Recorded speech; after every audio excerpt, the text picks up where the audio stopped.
this is the whole trope, right? Like Hans Gruber, brilliant mastermind, like, and John McClane intellectually is outmatched.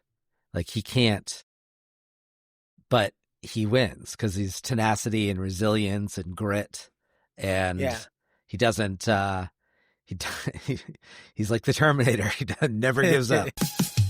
Original geek, that's who I am. Rolling 20s with my squad, we got a plan. Marvel heroes on the wall, D&D dice in hand. Original geek, across the land. Level up, never gonna give it up. All right, welcome to Original Geek. This is the All Fandom podcast where we dig into sci-fi, fantasy, comics, and every pop culture obsession that built the multiverse we live in today. So whether you're Gen X, Millennial, or just geek curious, welcome to the basement. Hi, I'm Steve Scarfo. And I'm Jeff Shaw, and we'll be your yippee-ki-yay for today's defiant final victory. What are we talking about today, Steve? I think the yippee-ki-yay, if you didn't get yippee-ki-yay, then you have to catch up because we're talking Die Hard. Last episode we did a Christmas episode for Rankin and Bass, and I will say we're gonna do another Christmas episode with Die Hard, but we'll talk more about that in a little while. So if you are not sure where that lands, stick around for Geek Court. That's all I'm saying.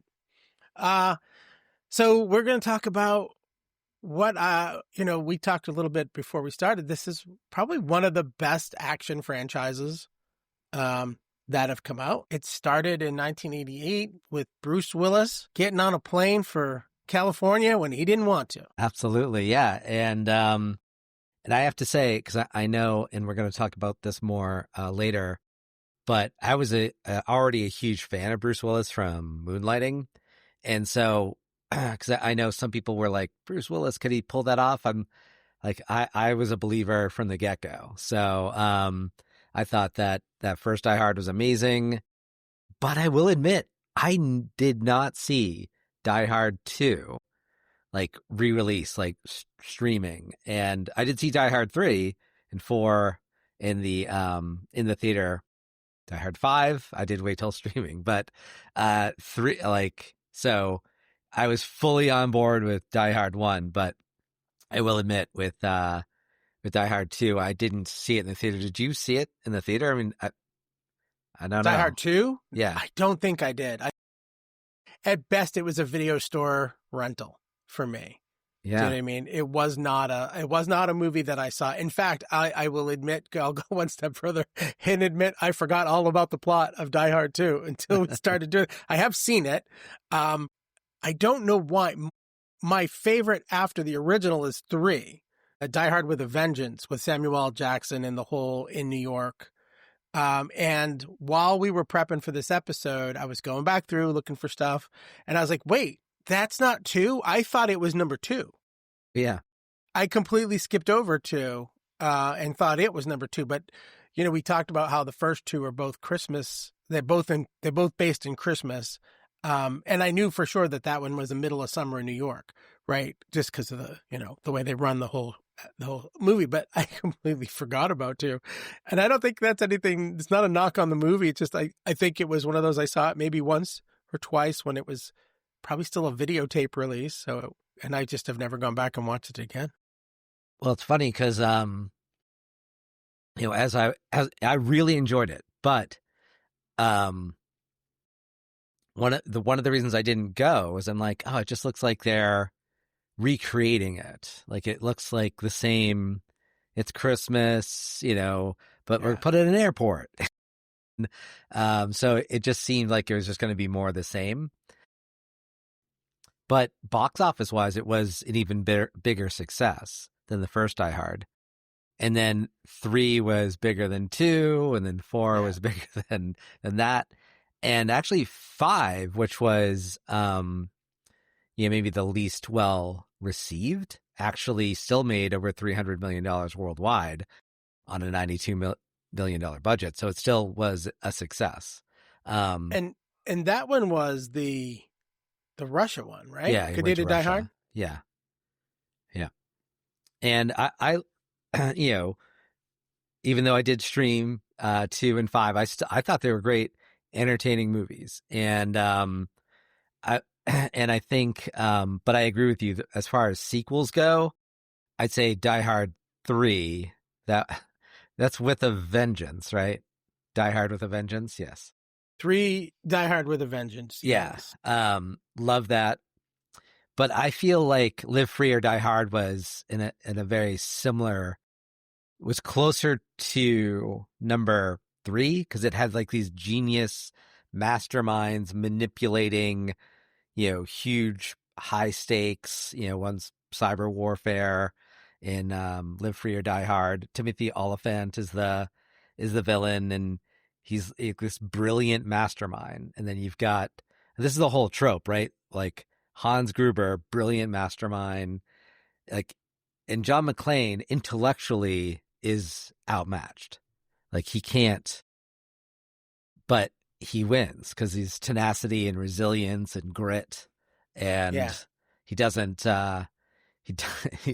He's like the Terminator. He never gives up. Well, and he's got that.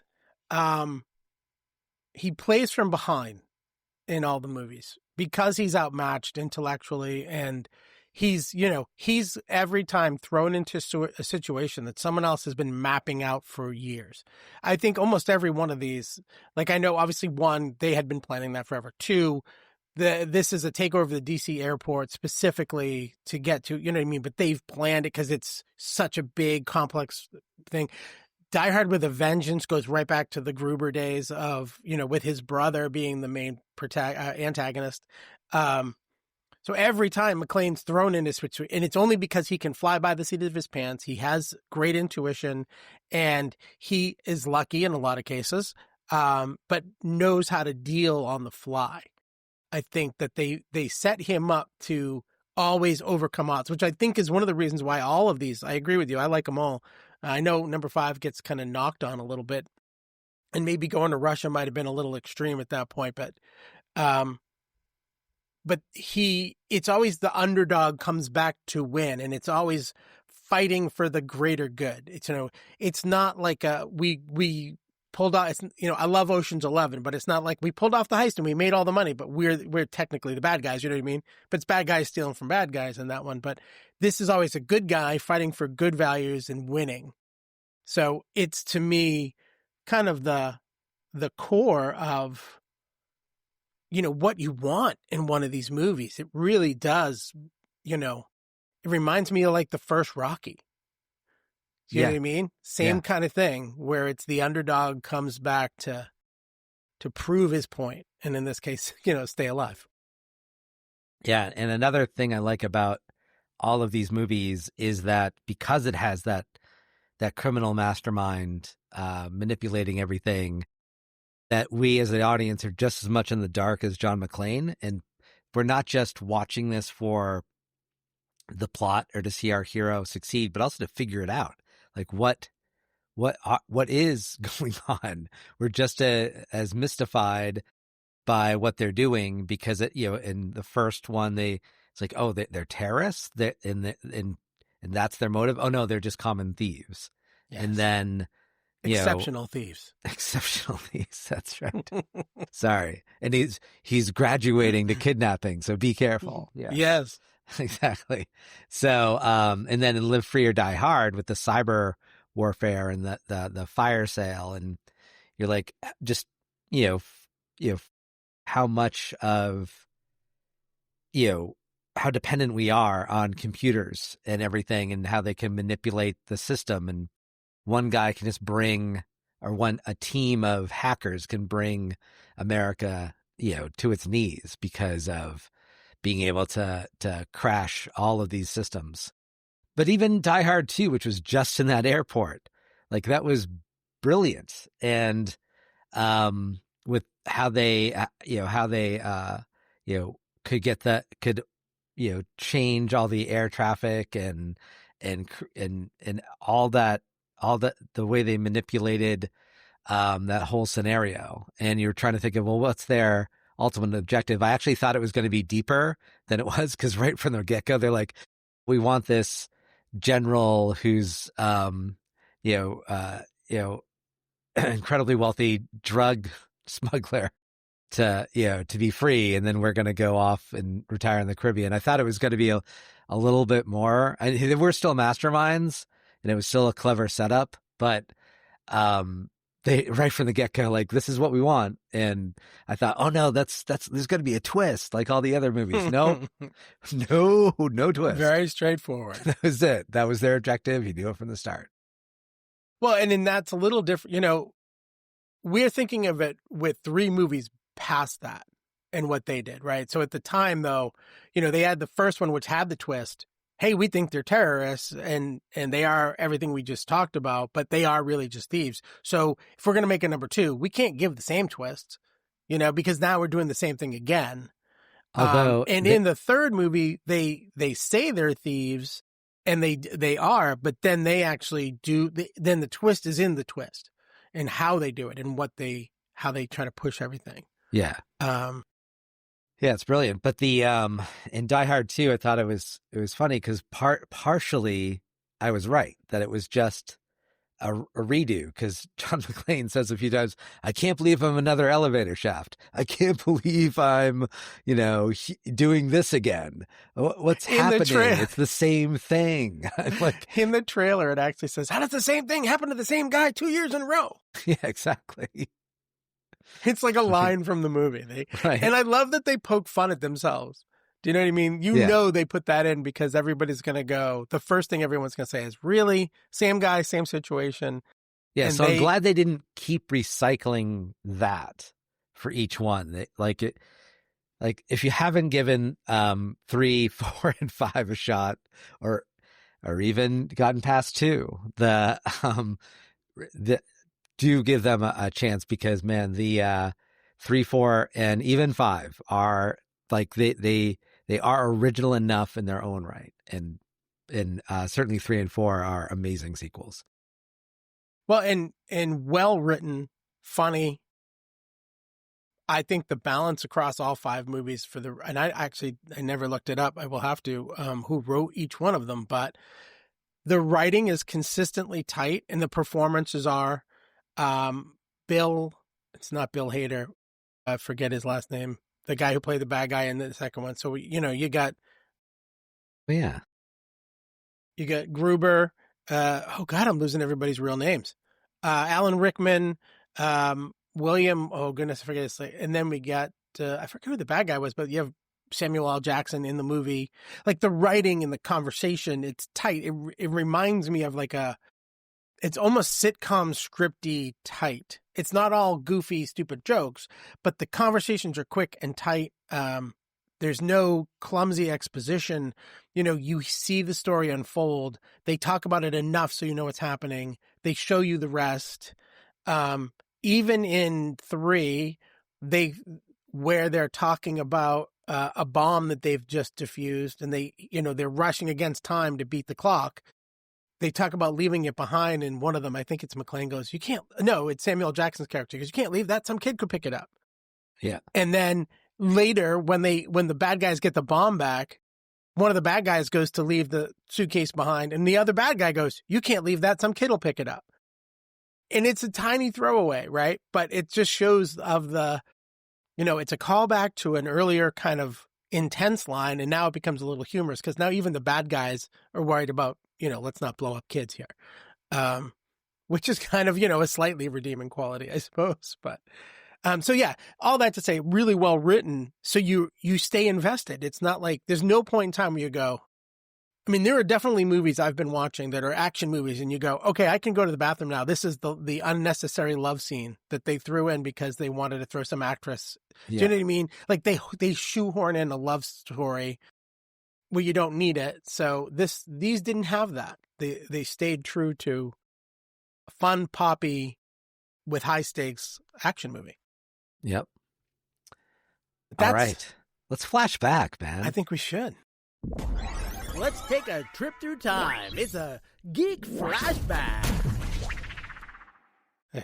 All right. So putting myself back when Die Hard came out, and I was ready for it, like I said, because Bruce Willis, I was already a huge fan. I did not think, oh no, he couldn't do it.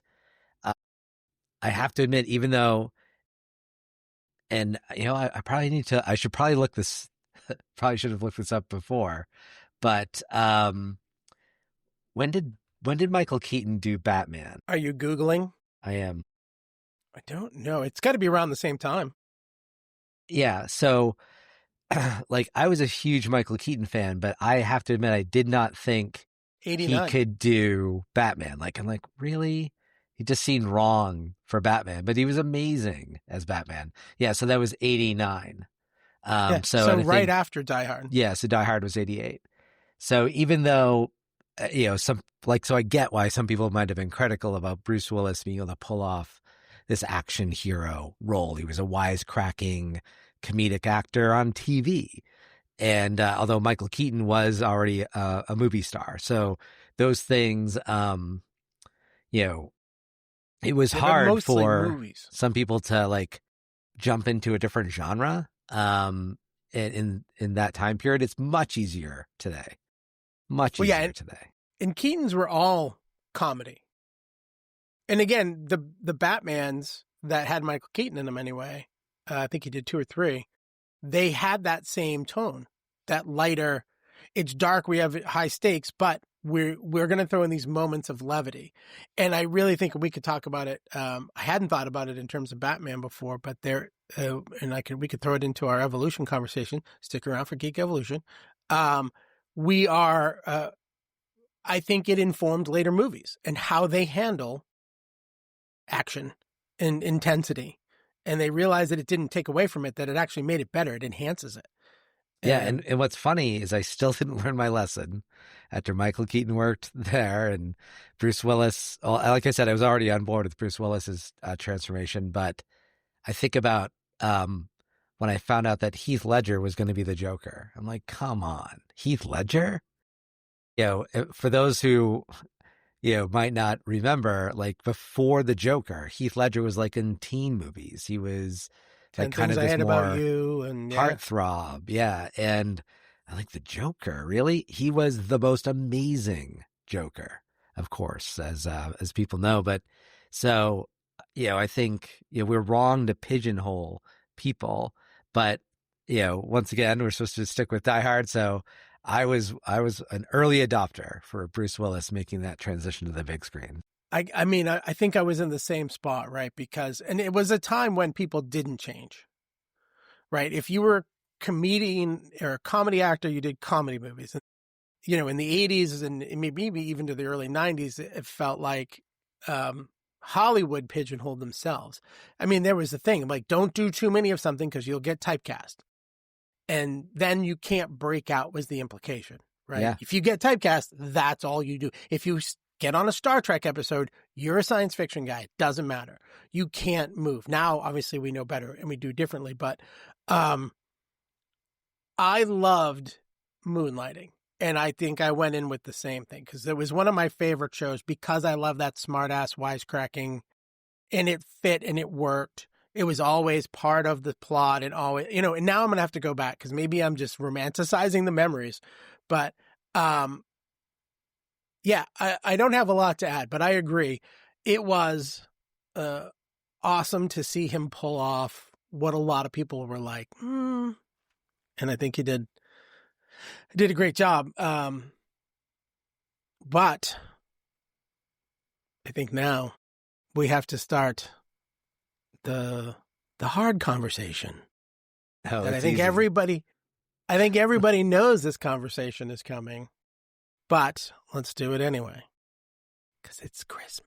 The fandom is divided. It's time for Geek Court. Okay, all so right. of course, the question is Die Hard a Christmas movie? Is it? We're going to tell you right now. All right. Well, so who do you want me to defend it as a Christmas movie? Because my defense of it as a Christmas movie is so strong that you probably won't even offer up any counters and will just acquiesce. So I don't know if you want to kick Challenge it off. Accepted. No. After that, you can't throw the gauntlet and say, I'm going to do, if I go first, you can't possibly argue. I think you've known me long enough to know, yes, I can. So, All right. So before having to study my arguments, I thought of Die Hard as a Christmas movie as a joke that a lot of people were just in on. I thought it was funny. I didn't think it was serious. But after having done the research, it's a Christmas movie, hands down. I'm a total convert. And it starts right with the main theme. The very first sound you hear, sleigh bells. Why use sleigh bells? If this wasn't a Christmas movie, doesn't make sense. You're not going to have sleigh bells on a July 4th movie. No, it is a Christmas movie. It's part of its DNA and set up, and it needs to be like there's some plot critical pieces here. John McClane hates flying. He hates LA. He'd never go there, but needs a really strong, compelling reason to go there because his family's there and it's Christmas. So point A, it's the thing that gets him to LA. Point I love how B, confident you are about your points right now, by the way. Point A.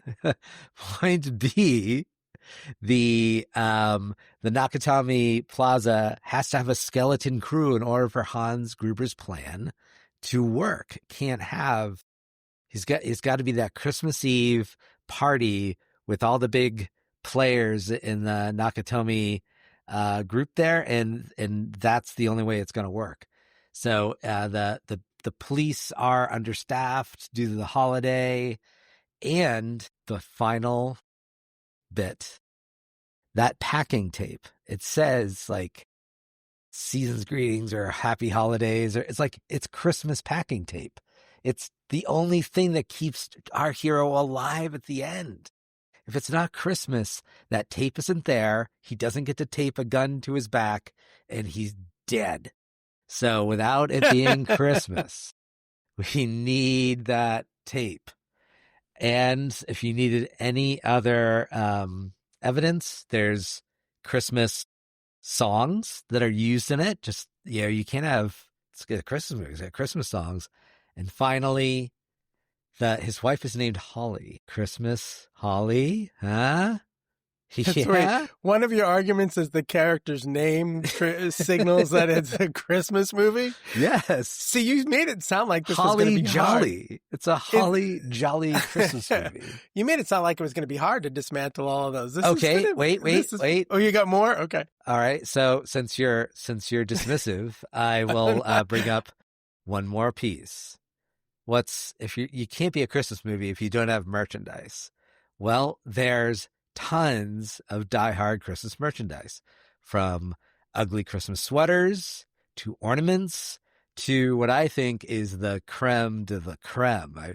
I should own this, but I don't. And that is, so I'm going to have to buy it after Christmas sale. Hans Gruber countdown calendar with him falling from the top of the Nakatomi Plaza. Shut up. That's a thing. So the 25th day, he's down on the bottom. He's on the bottom. Is it a page a day thing? Is that what it is? No, it's actual. So if you look up Nakatomi Plaza Die Hard Advent Calendar, you can see it is it's like metal. Yeah. And you have to manually move every time him you open down it every up. day. Oh, but he my falls one day at a time to the ground till it's Christmas. Okay. It's not Christmas until Hans Gruber hits the pavement, and then it's Christmas. Okay, so you want to give up? No.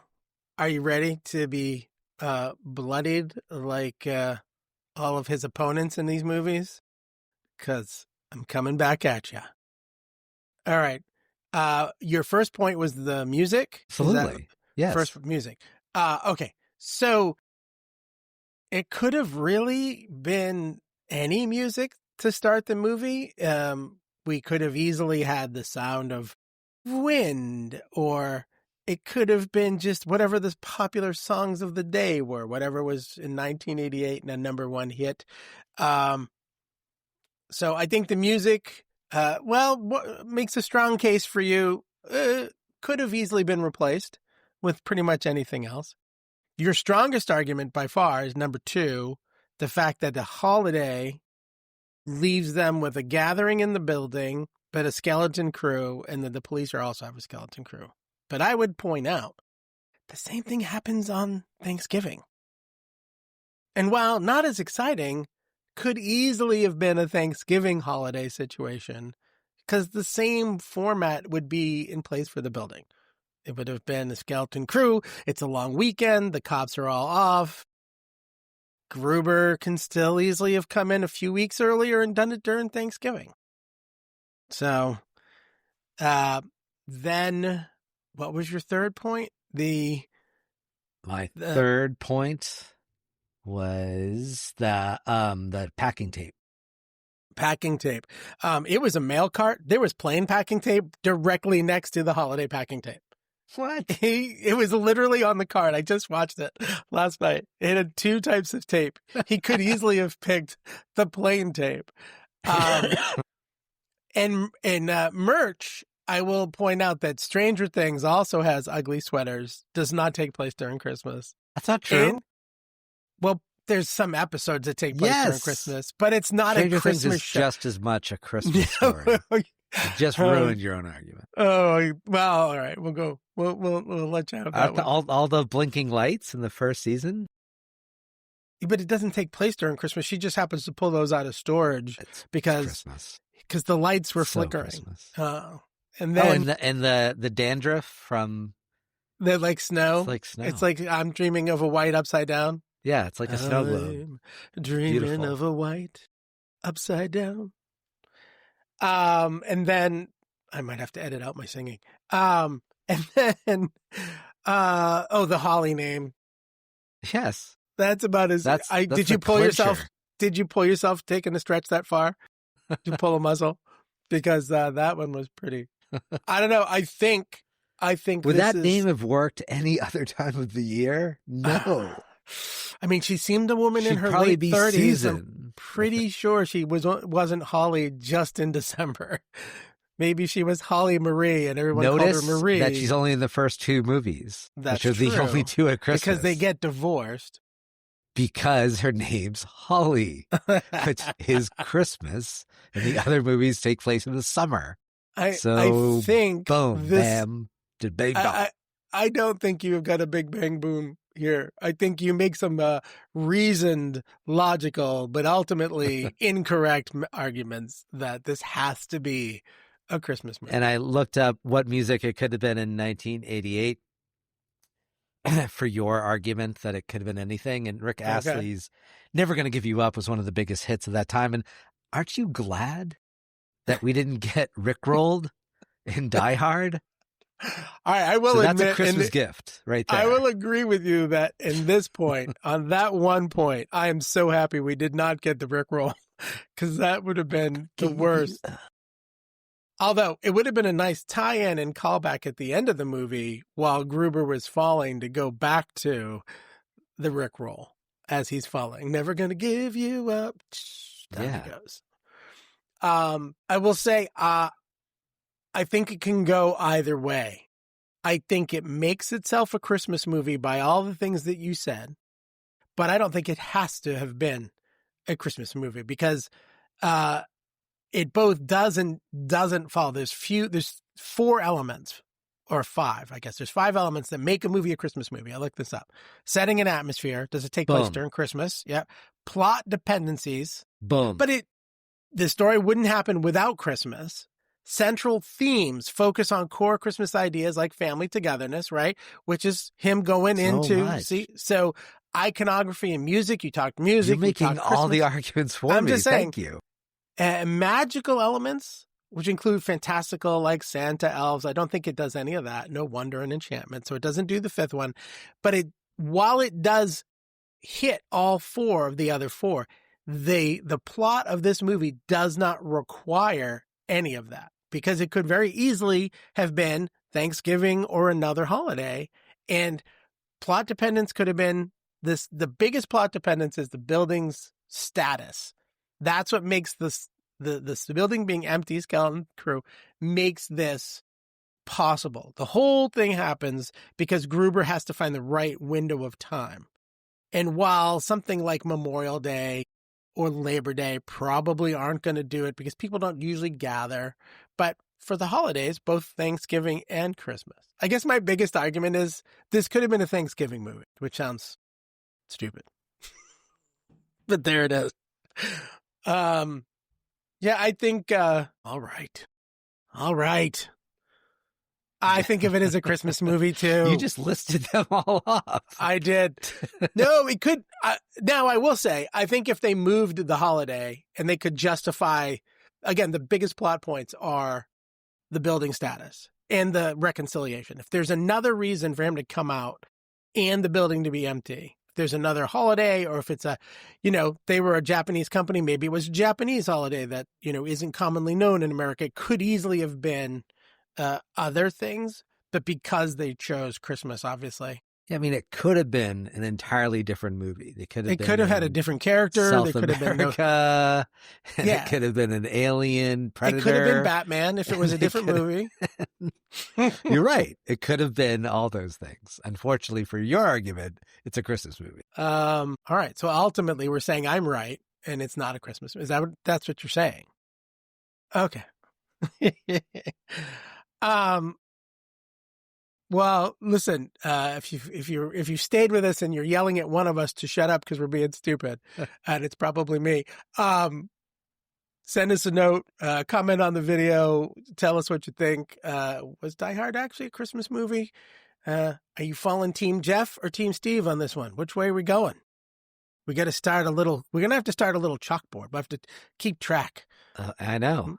People will, if you guys start weighing in, we'll start tracking who's winning which argument. Yep. Check us out on all those socials and like and subscribe and all that stuff, and follow us where we argue about stuff like this. Perfect. But right now, I think it's time to talk about some treasure. Dust it off and geek it out, because it's a basement treasure. They're digging in the wrong place. All right, I'm going to keep this one quick. We referenced it earlier, but I'm blowing the dust off of the Moonlighting TV show. Yeah. Awesome TV show. Incredibly, fun. The concept is that he's David Addison, the kind of charming, quippy, romantic lead detective, the Blue Moon Detective Agency, which is owned by, oh my God, the actress. Oh, I gotta look it up. Sybil Shepherd. Sybil Shepherd. Yes, thank you. So she's I forget her character name, but it was Sybil. She was a former model, and she's kind of down on her luck, and she's running the detective agency as like kind of the last resort, and what she needs to do to kind of build back her fortune after her manager took total advantage of her. And then for I think 4 or 5 seasons, there's a bit of will they, won't they get together? Yes. Those two characters, but it was really well written, great. It'll be a great binge for folks, and it's on Hulu, Disney Plus, Amazon Prime, so it's out there ready for streaming. So that's my basement treasure. Yeah, great show. 100% agree. You have to. The good thing too is it's the old school serial. So while you do see the characters evolve, like you're talking about, each episode is its own story, right? It's the old school procedural. Problem shows up, they find a fun way to fix it, problem resolves, right? So you don't have to watch the whole thing. It's not one of these like Stranger Things, which we love, where you have to have been watching to keep up with the story. The only thing that changes is their relationship status as you go through it. But another thing that changes is because certainly it's been a while, but and I know there's still shows out there that have long seasons, but TV shows were always 22 episode seasons. That's just the way it was. And now so many are just 10 episodes here, but yeah, so these were 22 episode plus seasons. So there's plenty to binge. Yeah.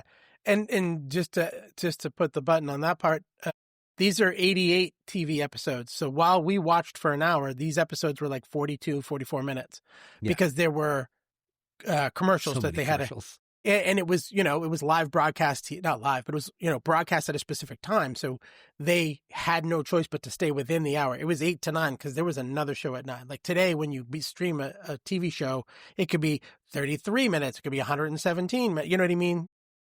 These are short. So don't feel like you're getting into any heavy lifting. Oh, go watch Moonlighting. But after you watch Moonlighting, go see the movie, or go stream the movie, I should say, Hudson Hawk.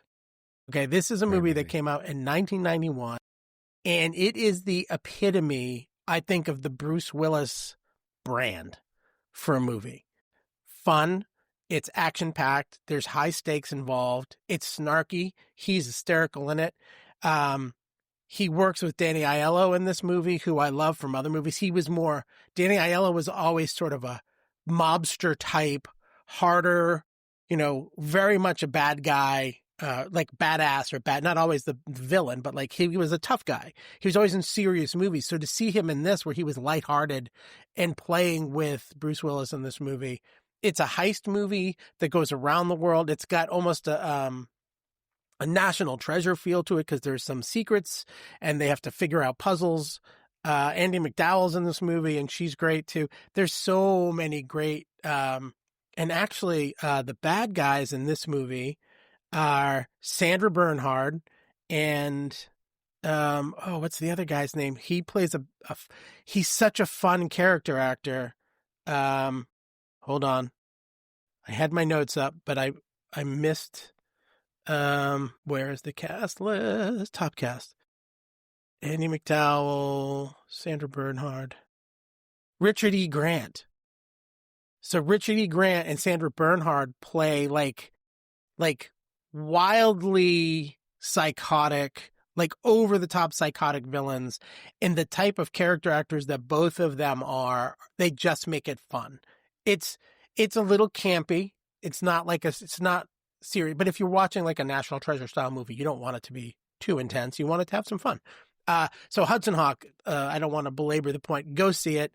I might actually watch it again later today because it's such a great movie. And it's just a fun watch.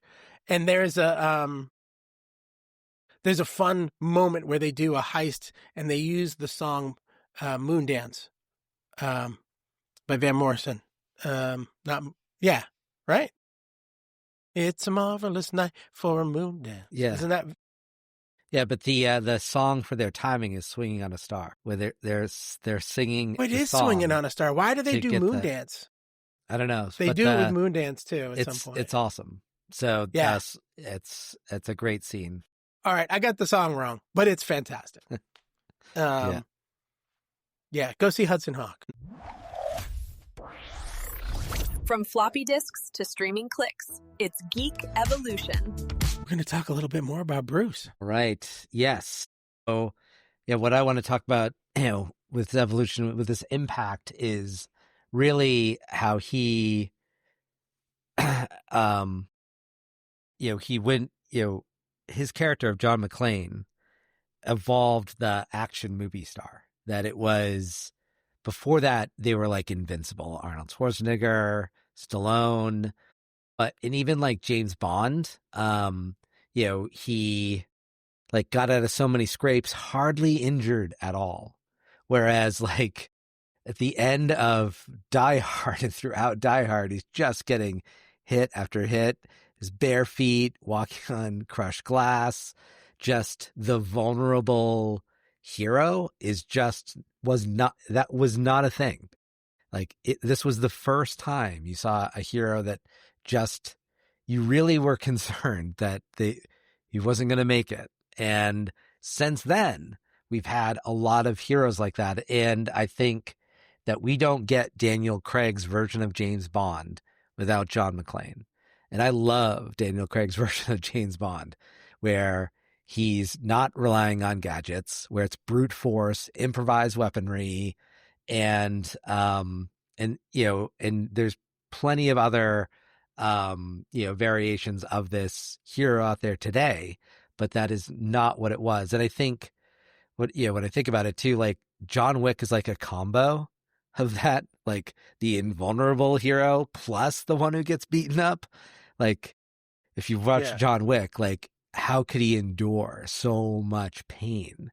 It's ridiculous. So then there is a bit of ridiculousness about the John Wick pain, and Ballerina is even worse. Like, if you've seen that, God, yeah. like she gets even beaten up worse, and yet just keeps going. So it's, And still looks fabulous. yeah, like, I mean, like there's no blooding of her face. Maybe right, a little whereas- bit. She's never beat up. Whereas like McClane looks exhausted and he's just barely limping along at the end. Whereas John Wick and the ballerina are still like, they should be dead, but they're still moving just fine. So, yeah, I think obviously having a comedy background and loving that stuff, I loved seeing someone who was so good at what he did. I feel the same way about Jim Carrey, actually. And Robin Williams, I felt this of. They took, and those guys were a little bit more extreme in their transitions, right? But they went from the comedy genre, which they were all very good at, and moved over to more serious, more intense roles. And yes, Hudson Hawk, the Die Hard movies. I think we talked about it a few episodes. I watched that movie Death Becomes Her with my daughter, which was a Bruce Willis. He was in it. It wasn't his movie, but he was in it. yeah. And they're all a little sillier, campier in some ways. But he went from that. He went from like Ted Danson on Cheers to like a little Arnold Schwarzenegger, right? Or Stallone. Like I love Ted Danson, and he's done some great stuff, but he never made that jump. Woody Harrelson's made that jump a little bit, but Bruce Willis went from funny TV guy to certified action hero.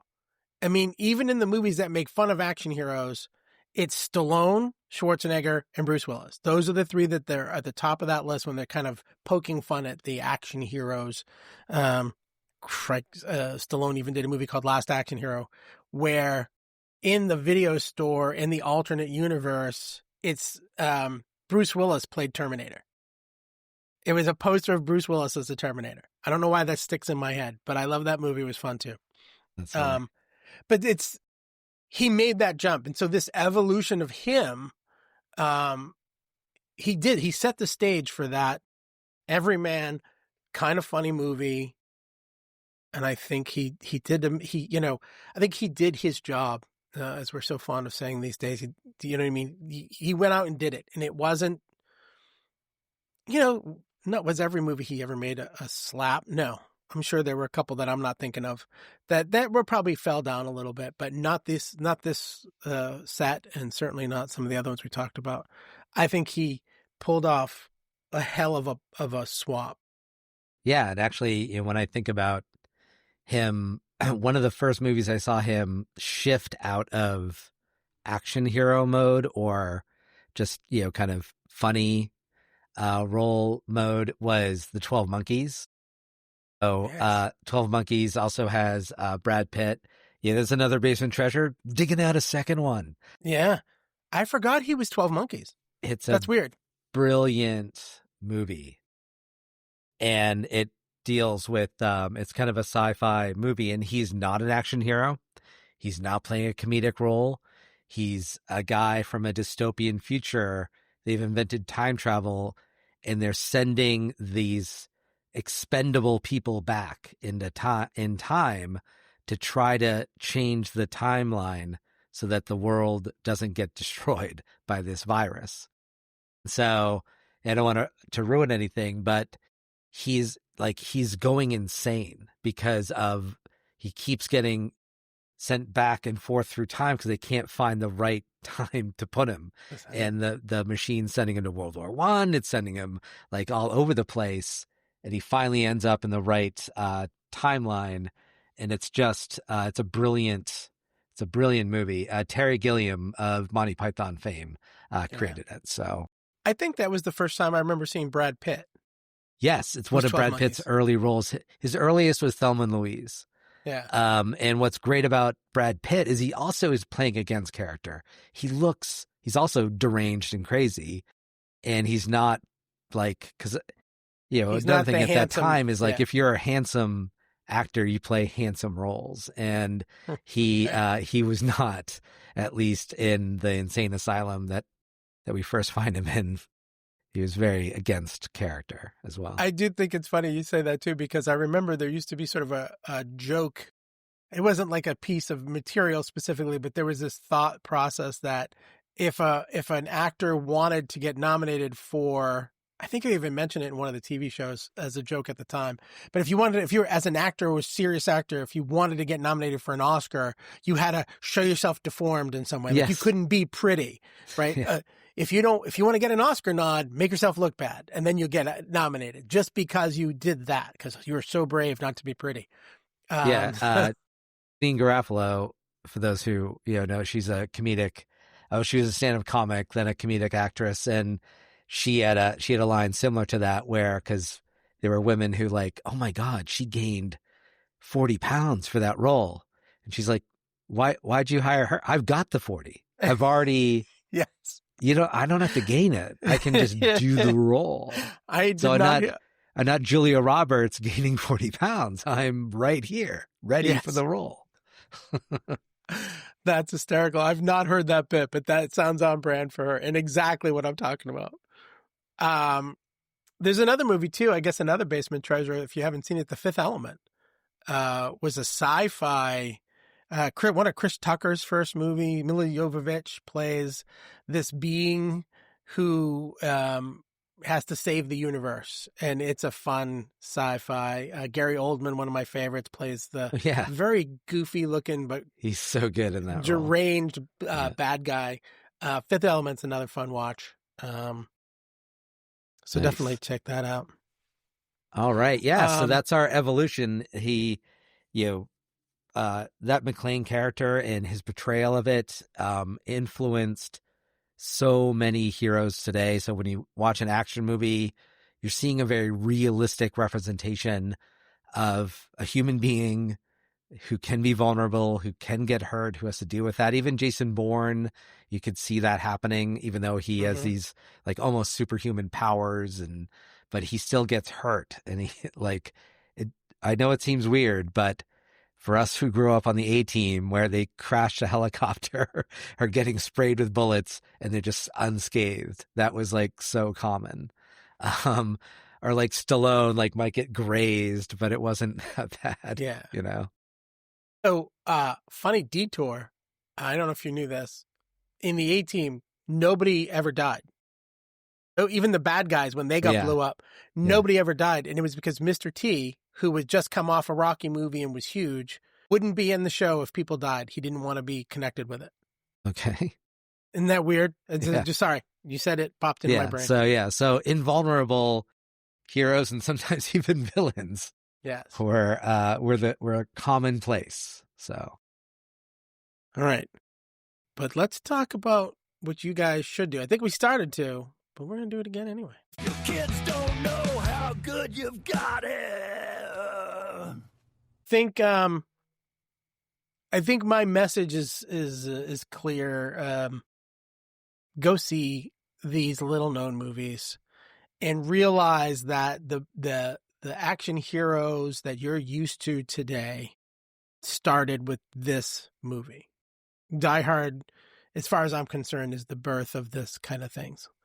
So short and sweet. Don't blow it off because it was made in the 80s. It's a great movie. It's funny, as it just occurred to me, because I was trying to think of a more modern example, and people kind of ripped on the new Superman for getting his ass kicked, like time and time again. I'm like, this is kind of a John McClane Superman, because he, like every other version of Superman, it's not that he doesn't have tough battles. They do, otherwise it's not very exciting. But to start the thing off with him beaten in the snow, needing to be rescued by his dog. Yeah, I think, I can see that. So give these, give these movies a try and check out a lot of the Bruce Willis, content that's out there that you can stream. It's a lot of great stuff. So that's our message. Yeah, nice and sweet. It's critical hits and epic fails. All right. I have a critical. Now we're back just to Die Hard, Yes. right? Yes. We do this if you're a listener and you're with us, you know we have a topic, but we never stick with it entirely.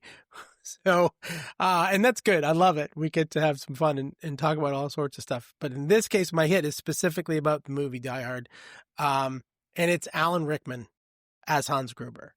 I love Alan Rickman. I loved Alan Rickman as an actor because I think we talked about it in one of the other episodes, even in movies like Galaxy Quest. Here I go, going on to another movie, even after I just said I'm going to stick with Die Hard. He put so much into his work. And it's so obvious and you made a joke about it earlier when he said, yes, and I'm graduating to kidnapping, so you better be careful. Like that line, again, I just rewatched this movie last night, and in the mania and the psychosis in his face is so clean. Like you believe it's not put on. He is in a spot where you believe he is this person. And I think the thing that makes, I heard an interview with, I almost think it was Jamie Campbell Bower, the guy who plays Vecna. He was talking with one of the other castmates, and they said this, and I think it's 100% true. The bad guy has to believe he's right. The bad guy can't think he's a bad guy. The bad guy thinks he's the one and he's got a real reason. I'm the hero of my story, right? That's a thing. I'm not pretending I'm making this up. It's just something I'm pointing out. This is what makes him so good. He makes you believe that Hans Gruber is truly this deranged, but he thinks he's the right one. He thinks he's doing this for a right reason, even though he knows he's a thief. So that's my hit. I think Alan Rickman was phenomenal in this movie.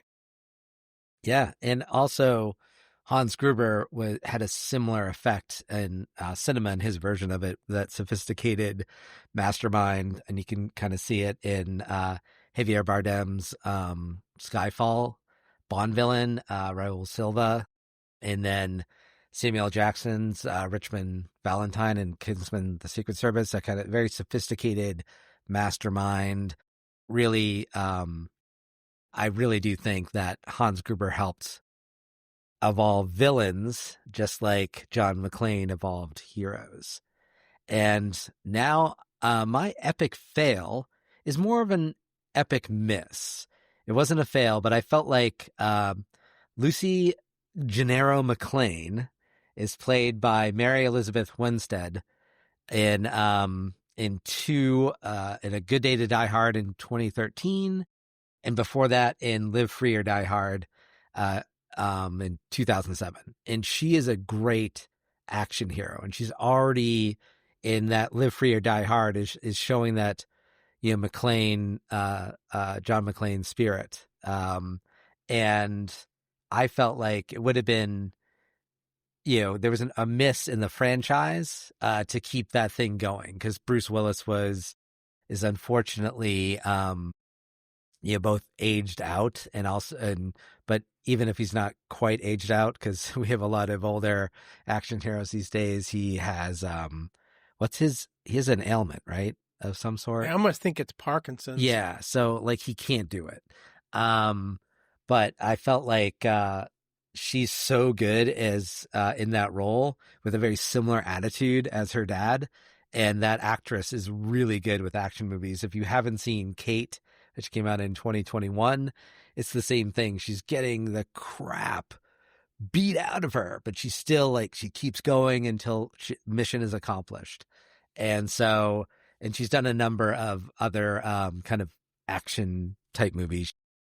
She's also in the Ashoka TV series. So she's a great, actress and can really pull off that role. So that was it's not an epic fail, just more like they could have, a miss that they could have kept this thing going. Cause it's a great franchise. Yeah. Yeah. It's funny. You were talking about how Gruber, elevates the villain, which I agree with. And it made me think of Unbreakable. Yes. So Unbreakable is a 2000. I was doing some live Googling there, but it's a movie from 2000 with both Bruce Willis and Samuel L. Yes. Jackson. And it was, That's right. they worked together for Die Hard and with a Vengeance in 95. So this was, and in this movie, obviously Yeah. they're opposite each other, but Mr. Glass is that sophisticated villain. Yeah.